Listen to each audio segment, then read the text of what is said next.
Are you sure you could complete the test? Okay. Because I really don't want you to fall over and hurt yourself. That's the last thing I want.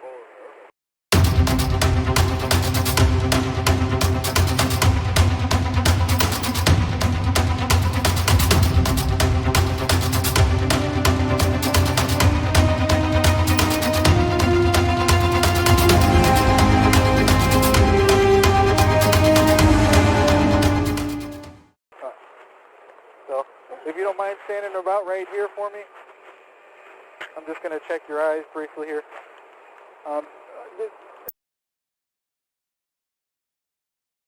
Within the last 24 hours? Probably a little bit. Okay.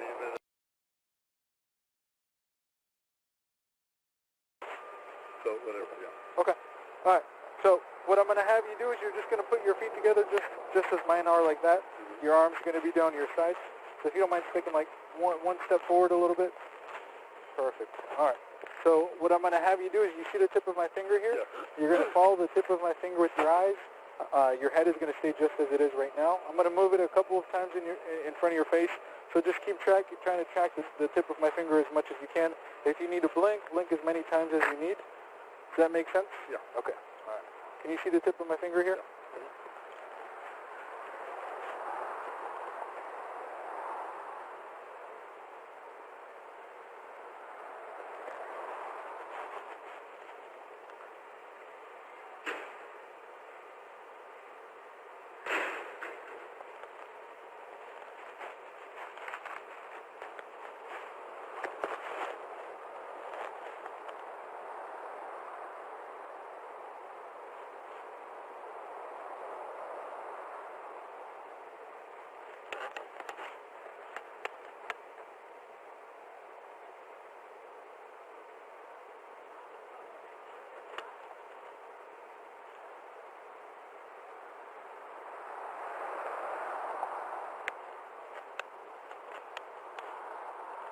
All right, I'm going to make a circle in front of your face. I'm going to bring my finger close to your nose, but I'm not going to touch you.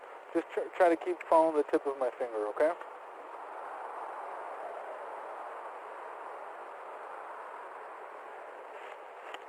All right, one more time.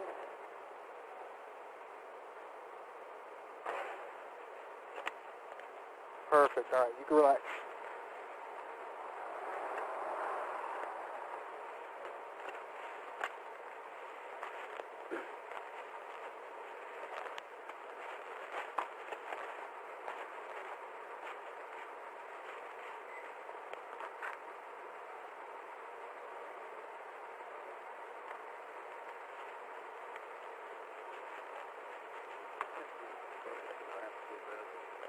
Sorry? Yeah, it's you guys are both actually really lucky that the crash wasn't a lot more serious than it was in terms of injuries. Because there's crashes that I've been to a lot less damage than this, where people have turned out more seriously injured. So the next test that I'm going to have you do is fairly simple. I'm going to give you 3 different instructions. What you're going to do is you're going to start off with your feet together just as mine are. Your arms are going to be down your sides. The first thing I'm going to say is look up at the sky. The only thing you have to do is just look up at the sky just like that. Then the second thing I'm going to say is close your eyes. So you're going to just close your eyes like that. And then the last thing I'm going to say is begin. Once I say begin, the only thing you have to do is estimate 30 seconds inside of your 30 seconds have passed. Open your eyes. Just say the word stop verbally. That way I know you're done with the test. All this test is designed to do is just test your internal clock, nothing else. So do you have any questions about the test itself before we begin it? Okay. Do you understand the test? Yeah. So feet together, arms on your sides. You're going to look up at the sky, and then you're going to close your eyes, and then I'm going to say begin. And then once you think the 30 seconds have passed, just open your eyes, look at me, and say the word stop verbally.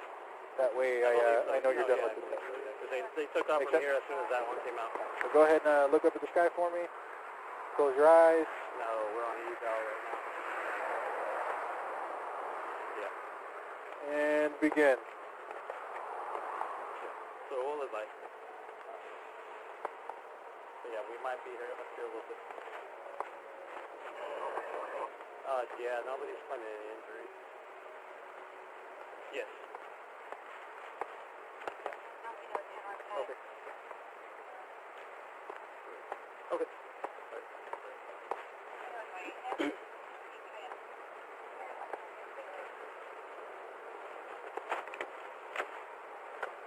That was actually really spot on. 30 seconds.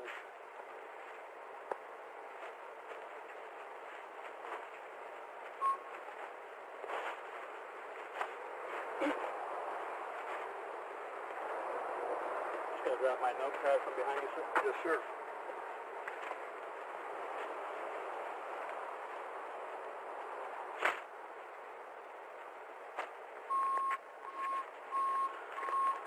Do you think you're physically able to balance on one foot or another? No. Okay. Yeah, I don't want you to injure yourself if you can't.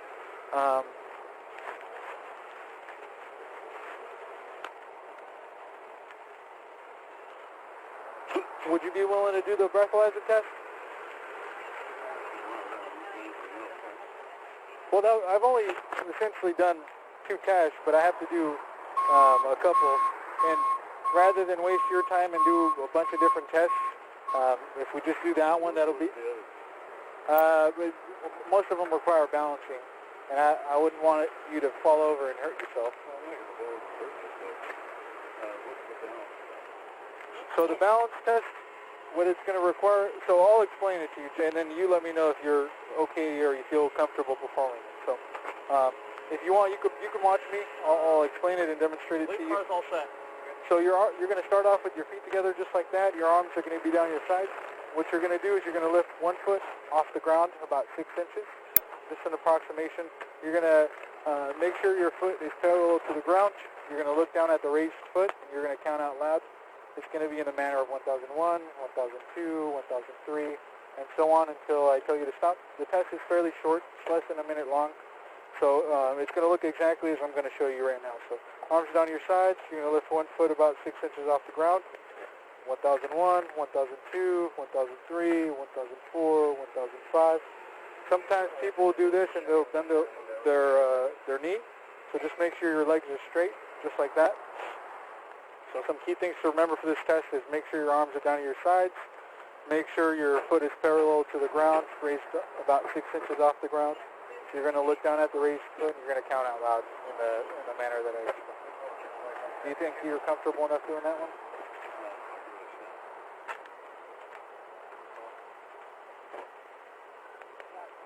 So you can't grab onto the patrol car though.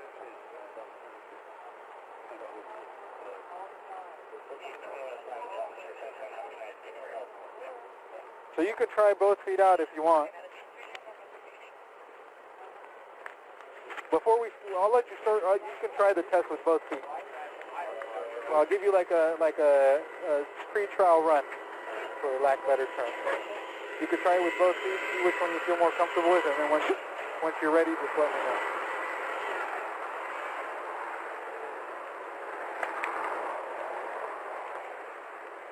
Are you sure you could complete the test?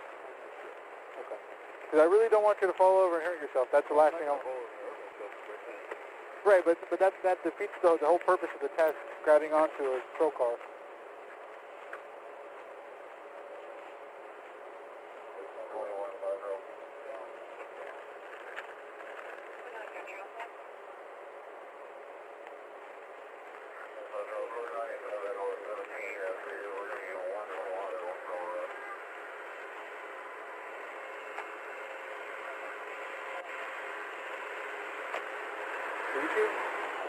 You seem pretty shaky on your legs, and I don't want you to fall over. So. Well, I think I fall over. It's just a question. Right. Well, just based on what I'm seeing, I don't feel comfortable having you perform the test because I don't want you to have the potential to fall over and hurt yourself. That's not what I'm trying to accomplish. So we'll do a different test.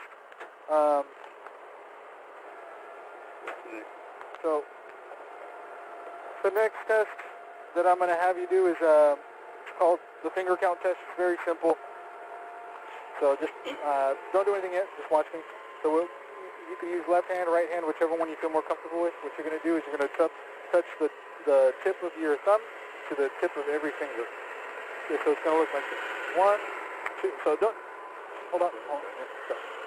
So you're going to touch, like I said, the tip of your thumb to the tip of every other finger. So it's going to look like this. 1, 2, 3, 4.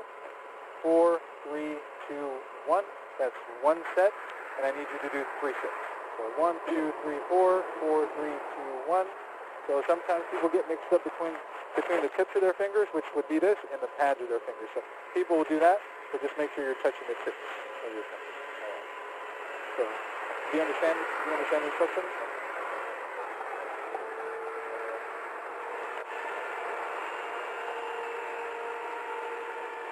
So, do you understand? Okay, perfect. Okay, so just make sure you're counting each time you touch your finger. So 1, 2, 3, 4, 4, 3, 2, 1. 1, 2, 3, 4, 4, 3, 2, 1. 1, 2, 3, 4, 4, 3, 2, and that's 3 sets, the way I explained it. Any questions before we start touching? Okay. All right, so go ahead and stand up straight without being on tilt right here. Okay. All right.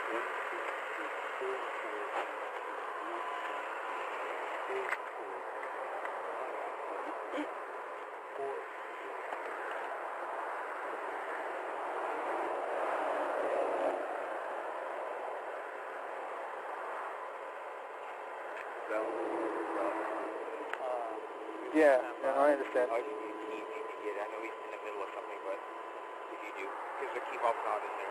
He's almost done. Give me like 2 minutes. Okay.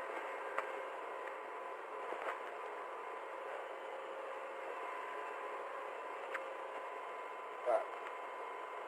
Last one here, I'm just going to read this to you briefly. So, I am requesting that you take a preliminary alcohol screening test to further assist me in determining whether you're under the influence of alcohol. You may refuse to take this test. However, this is not an implied consent test, and if arrested, you will be required to give a sample of your blood or breath for the purpose of determining the actual alcoholic and drug content of your blood. So in regular terms, what that means is that I'm requesting that you take a breathalyzer test.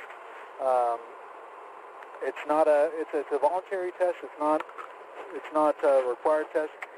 In the case that somebody is arrested for driving under the influence, they are required to submit to a separate test. So sometimes where people get mixed up is when I ask them about this test, which is just generally the preliminary alcohol screening test, or otherwise known as the breathalyzer, is when if somebody does that test, and then I determine that they're still under the influence, and I place them under arrest, then there's a separate chemical test that they're required to take. So it's 2 separate breath tests.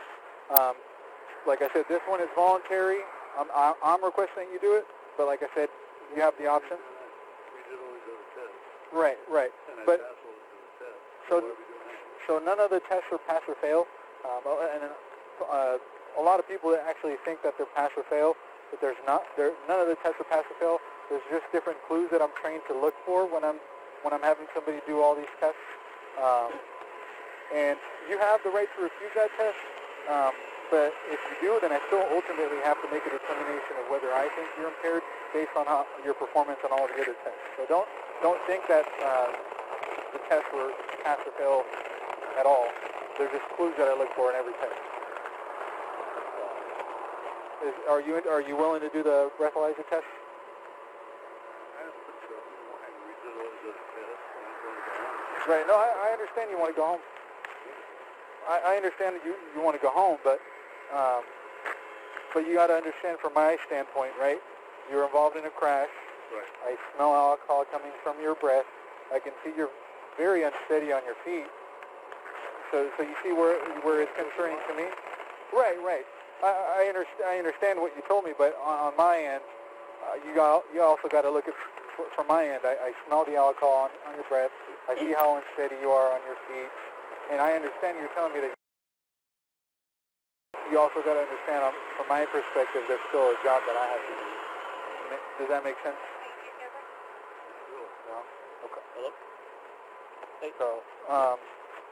So with that being said, are you comfortable doing the breathalyzer test or no? I'm finishing No? up. Okay.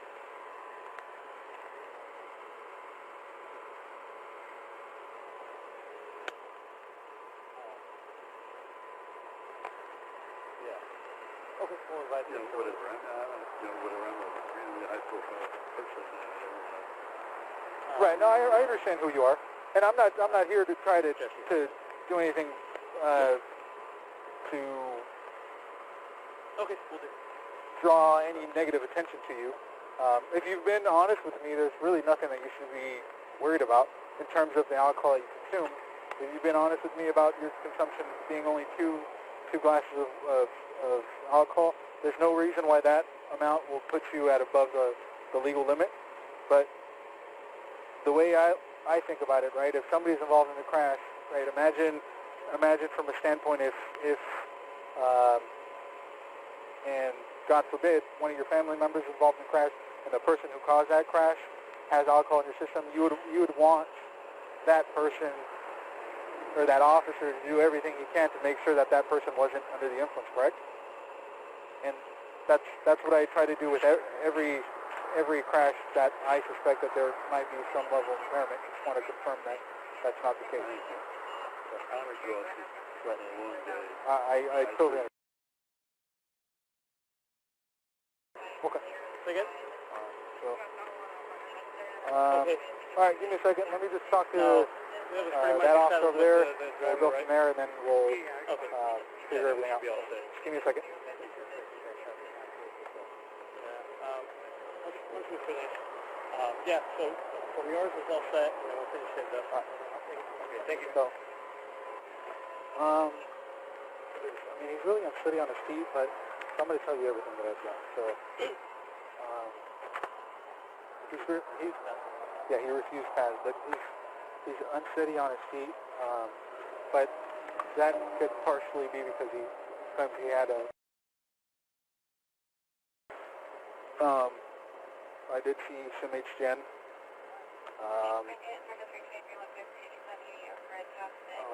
Sorry, wrong one.